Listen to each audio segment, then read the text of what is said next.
Thursday night basketball. It's going to be the New York Knicks up against the Boston Celtics. And now out to Boston with Kevin Harlan, Steve Kerr, and Clark Kellogg.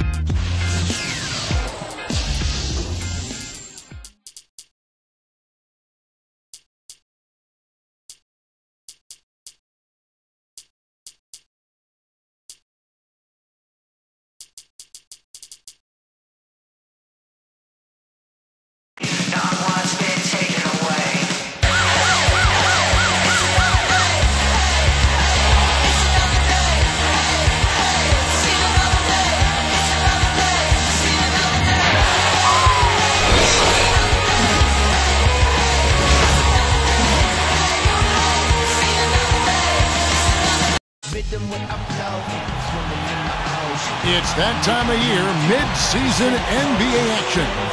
Alongside Clark Kellogg and Steve Kerr, this is Kevin Harlan, and as always, happy holidays to each and every one of you from all of us at 2K Sports. The Knicks lost a one-sided series to the Celtics in the first round of the 2011 playoffs. They were swept. Will tonight be a different story here in Boston? We're about to find out. And now, State Farm presents New York's starting five. Melo and Amari at the forward slots. Jason Kidd is out there with J.R. Smith, and it's Chandler in at the center position. And for the Celtics, they've got Avery Bradley. Also Rajon Rondo out there. Garnett out there with Pierce. Well, we all know what a fiery, competitive team the Celtics are, with Kevin Garnett in particular. And that's one of the reasons they were second in the NBA in technical fouls last season.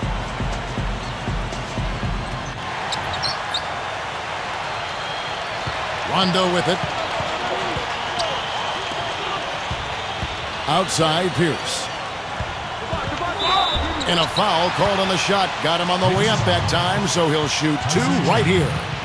And so speaking of the Celtics, you know, some have said, Clark, that they go overboard getting into it with other teams, players. And that wasn't your game, but take us inside that whole world of the player. You know what? I don't know if the Celtics do it any more than any other teams. I mean, Kevin Garnett is very demonstrative, has been since he's been in the league, and that intensity sometimes spills over. And I always felt that you had to be who you were. You couldn't try to fabricate something that wasn't part of your natural makeup. So if you are a guy that's verbal and a jaw-jacker, then you've got to do it within the parameters of what's going on in the game. If you're not, then you can't be that to try to improve your performance. So I've always said, like the young folks do, you know, do me, be you.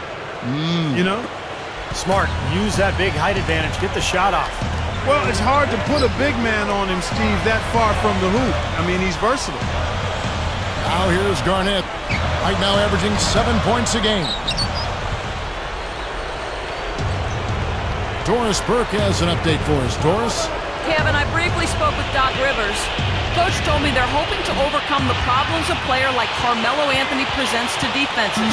He said Melo's combination of strength, size, and skill set make it very difficult to keep him from scoring each trip down the floor. What he is hoping for is to throw different looks at Melo to keep him out of his rhythm and to try to work from there. Thanks, Doris. Deflected by Garnett. Offensively, 1 of 4 to start. They're still trying to find their stroke.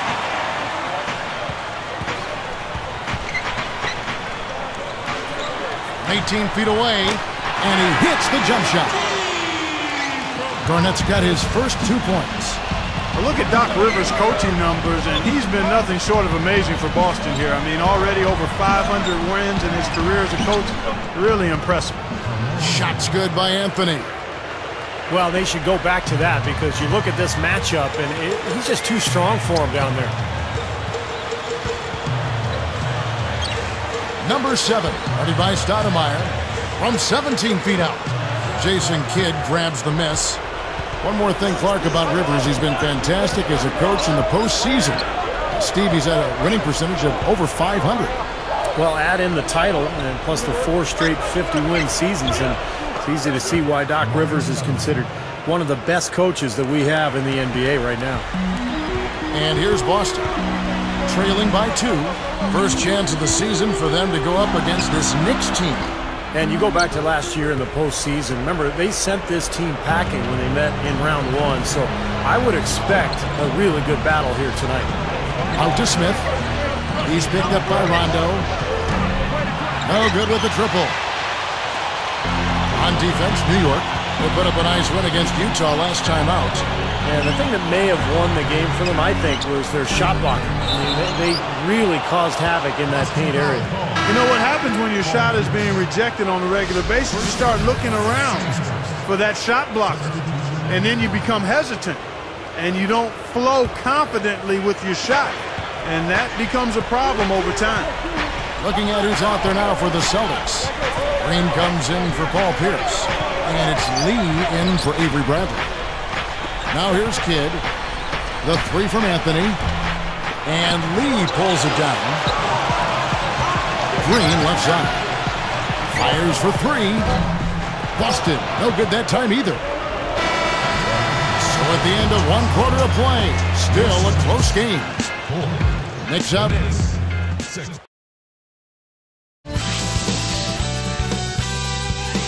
It's Chris.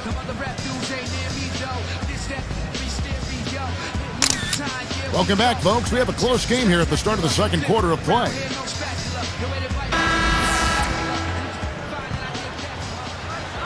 And so here is New York.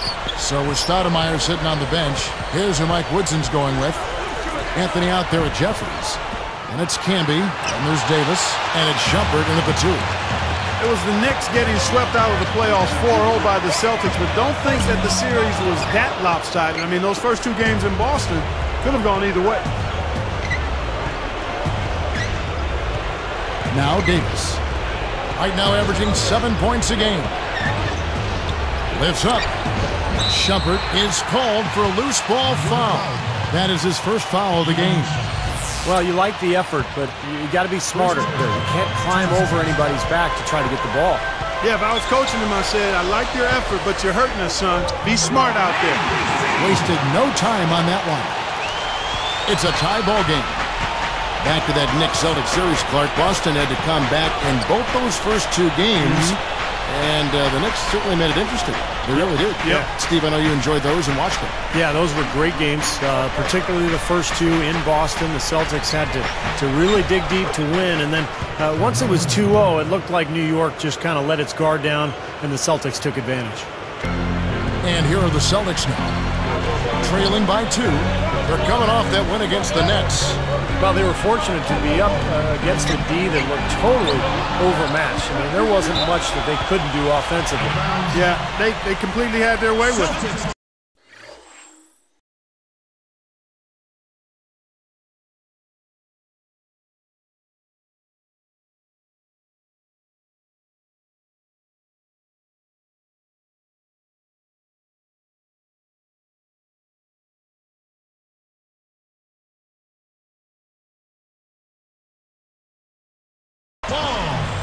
Now we get a chance to check out the standings out east. Already we are in December. We look at the Celtics. They're in the upper part of the conference records right now, in 5th place. And, of course, the Knicks, 2.5 games away. You know, looking at Boston, they've lived up to what was expected of them more or less, I think. But some of their fans probably had a little more in mind.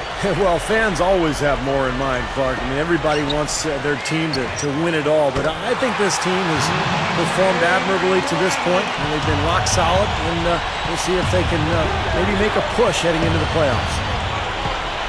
Into Stoudemire. Tipped. It's stolen by Bass. They've been hanging in there. And they've got a chance right now to jump on top. Out of bounds. And they'll keep possession. And this is what the schedule looks like for the Boston Celtics. And following this game, they'll challenge the Grizzlies on the road at the FedEx Forum in Memphis. That's game 1 of a 3-game road trip. Here's Dooling. Drops one in from the wing. The defense is having a hard time matching the success they had against them in the first quarter because the offense has found its rhythm now. I think New York and Boston have a heated rivalry, not just the NBA, but all the aspects of professional sports, guys. But on the hardwood, it was all Boston last year. He had no luck from the three-point line earlier, so maybe this one will give him some momentum. Money shot. Bass can't get it to go. Back to last season, the Celtics just had the Knicks number. 4-0. They swept them in the regular season. and swept him, Steve, in the